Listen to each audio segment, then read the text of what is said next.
In 2019, Apple released yet another generation of the Touch Bar MacBook Pro, but this time something is a little different. In May and July, you had the newer 15 and 13-inch models release, which by themselves were a nice improvement. But in November, a 16-inch model was released, which replaced the 15-inch. Not only did it change the screen size, it replaced the very much hated butterfly keyboard with the Magic Keyboard we still use today. It added a physical escape key, which many people had been asking for, as well as other improvements here and there, like being slightly thicker to allow for better cooling. It's a little difficult to talk about both 2019 models as if they're the same computers, just in different sizes, as they have a lot to differentiate them. For example, the 16-inch was upgraded to be able to have a maximum of 64GB of RAM, an upgrade from the previous 32, while the 13-inch was left with a maximum of 16 gigs. An 8-core i9 became available in the 15-inch, an upgrade from the 6-core i9 in 2018. Then, the 16-inch brought along the better thermals to keep it from being too toasty. The 13-inch, it kept a quad-core i7 as its maximum CPU. That's for the best though, as even the 16-inch struggles to keep the 8-core i9 properly cooled. These are just some of the differences. There's definitely more, but these are some of the obvious ones. Let's start with some of the big upgrades to the 2019 13-inch, as that's what we've got here. Earlier in the year, the 13-inch model was given updated internals, but lacked the major changes of the later 16-inch. Instead, the 13-inch was given the 4th generation butterfly keyboard, which is what I'm showing here. The base 13-inch model is actually the most interesting, being the first base model 13-inch to also include the touch bar. From 2016 until 2019, the base 13-inch MacBook Pro had function keys instead, but after this revision that was no longer the case. It also received a quad-core i5 running at 1.4 GHz, a very welcome change, which, while not a super high clock speed, held its own pretty well, and still an improvement over the 2.3 GHz dual-core i5 found in the previous model. In 2019, a laptop with Pro in the name, shipping with a dual-core as base, was kind of ridiculous, regardless of if the base wasn't intended as a Pro laptop, so the switch from a dual-core to a quad-core was appreciated. A True Tone display was added to the base models, which can help improve color accuracy in certain light and in turn help with eye strain. It can be useful, but for the most part it's unnoticeable, just a small tool working in the background. As for the 13-inch lineup as a whole, the main differences were also slight GPU and CPU improvements, but nothing major. There was no change to the 128GB of storage in the base models and the 8GB of RAM across the 13-inch lineup. As for the 16-inch, internally, the base storage was lifted from 256GB to 512, which is very much appreciated.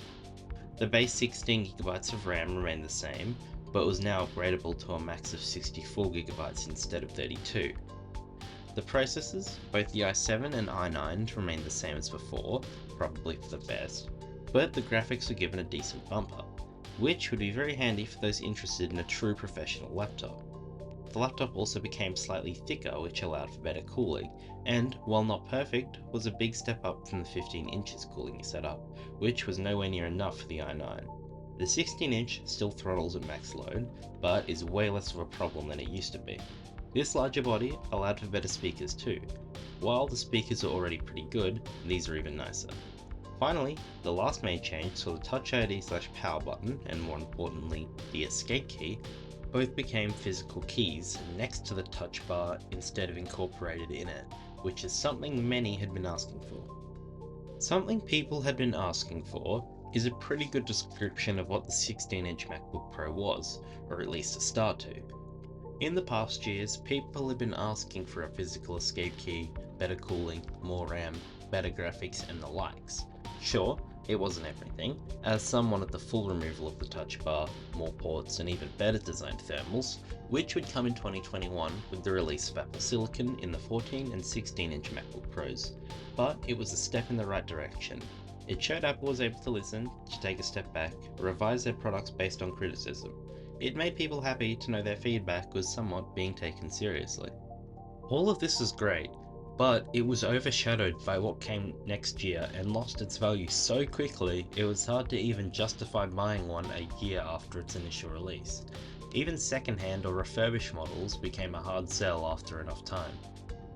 This machine came out in late 2019, and a year later Apple Silicon made its debut, releasing in the M1 Mac Mini, M1 MacBook Air, and most importantly for this machine, the M1 MacBook Pro. This was the baseline chip of the Apple Silicon family, with the Pro and Max versions of these chips coming 11 months later. But even so, the little 13-inch M1 MacBook Pro was holding its own against the 16-inch Intel MacBook Pro. Its battery was better, it was more portable, and in some cases the performance was on par or better than the 16-inch, all while running cooler, quieter, and costing less. It made the 2019 laptop already seem outdated, with its only big advantages over the M1 13-inch being the extra ports, larger screen, and the ability to run Windows through Boot Camp. But at their price points, the M1 was the obvious choice for most. This had the effect of making the price of Intel Macs plummet on the used market, which for a while did make for some tempting deals. But after some M1 Macs hit the used market, they then became the obvious choice for anybody wanting a used Mac too. It's easy to criticize it now, but back when this laptop was new, it was a great deal. It was, and still is, a great laptop. But what came next year was just such a large jump that while it didn't necessarily make this look bad, it did make it a much harder sell. When this was new, everybody had something positive to say in their reviews. It was praised for the new keyboard, better performance, better speakers, and better battery life. For a while, it was the Mac professionals had been waiting for. Really, people saw it as that stepping stone away from the Touch Bar era of flawed Macs, which it held true to. It was a solid machine. Even the 2019's 13-inch version, released a few months before the 16-inch, was an improvement too. Sure, it still had the butterfly keyboard, but it was an improved one that had shown to be more reliable, and was still covered by their keyboard repair program, just in case. It had better performance, and no matter which one you got, it would come with the touch bar, which some may see as an upside, others could see it as a downside though. By the end of 2019, the MacBook Pro lineup was looking much better than where it had started. Issues had been addressed, feedback had been taken, and while they didn't look too different visually, the laptops on offer were a vast improvement over the ones at the start of the year. If you bought one of these machines then, you made a good choice. Now, 5 years later, many of these are still people's daily laptops, and they're still very capable of doing so. The 16-inch will still do pretty well on higher end applications. If you're running with one of these, as long as the battery is still good, it's probably still got a good few years left in it. An upgrade would make a huge difference, especially in battery life and fan noise, but if it's doing what you need, there isn't a reason to. These are still running the latest macOS, and while we don't know yet, they very easily could get the next update. macOS Sonoma dropped support for 2016 and 2017 MacBook Pros, so while the next version may cut off 2018 and 2019 models, it's not guaranteed. They run fine on this version, and even when they do lose software support, they will receive security updates for about 3 years afterwards. On its own, it's still a really solid machine that gets the job done at a great speed, especially compared to its 15-inch predecessor.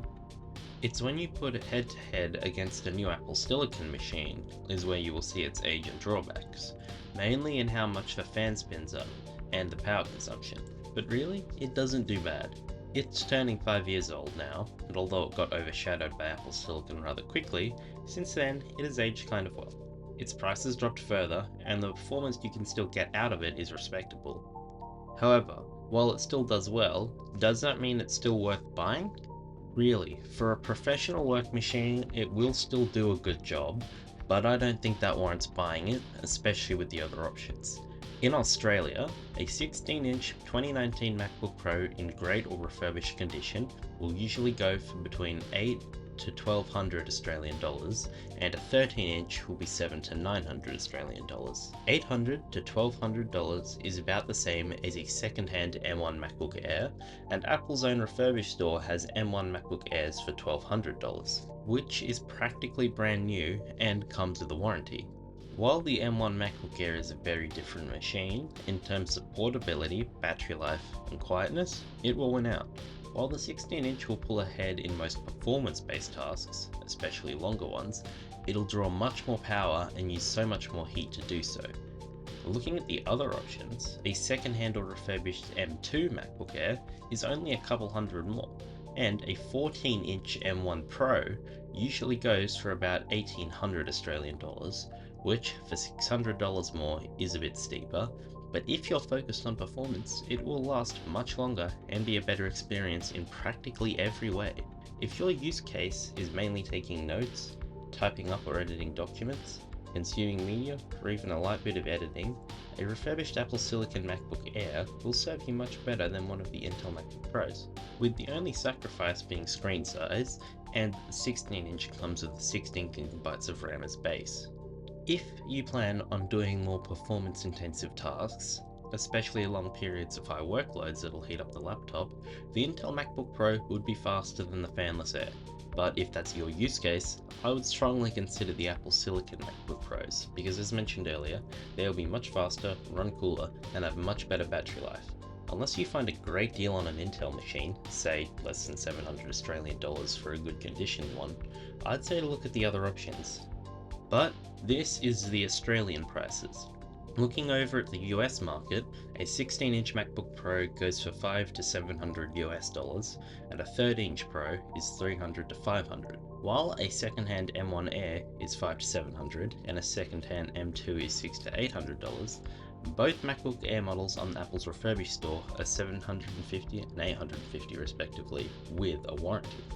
These price points for these machines, again, in most cases will be the better option. The 14-inch M1 Pro is usually $1,000 second-hand, which again, if long periods of performance-intensive workloads are part of your use case, this will be the much better option. Just remember, if a deal does seem too good to be true, make sure that the laptop really is in good condition or doesn't have a worn-out battery. At the end of the day, the 2019 MacBook Pros were great machines for their time, ones which are overshadowed by the vastly improved Apple Silicon Macs, and although they still serve many users well, looking at prices when compared to newer machines on the used market, it doesn't make sense to pick one up today. Those who still use one will likely be able to easily get a few more years out of it, but its day in the spotlight has been over for a while. They marked a step in the right direction for MacBooks, which has helped lead to the Apple Silicon MacBook design we have today. Anyway, I think that's about it. Thank you for watching. Sorry that it's been a while, I'll hopefully have another one up soon. If you liked this review, consider subscribing. We hit 150 subscribers while I was making this video, which is crazy. Anyways, thanks again, and I'll see you again soon. Bye.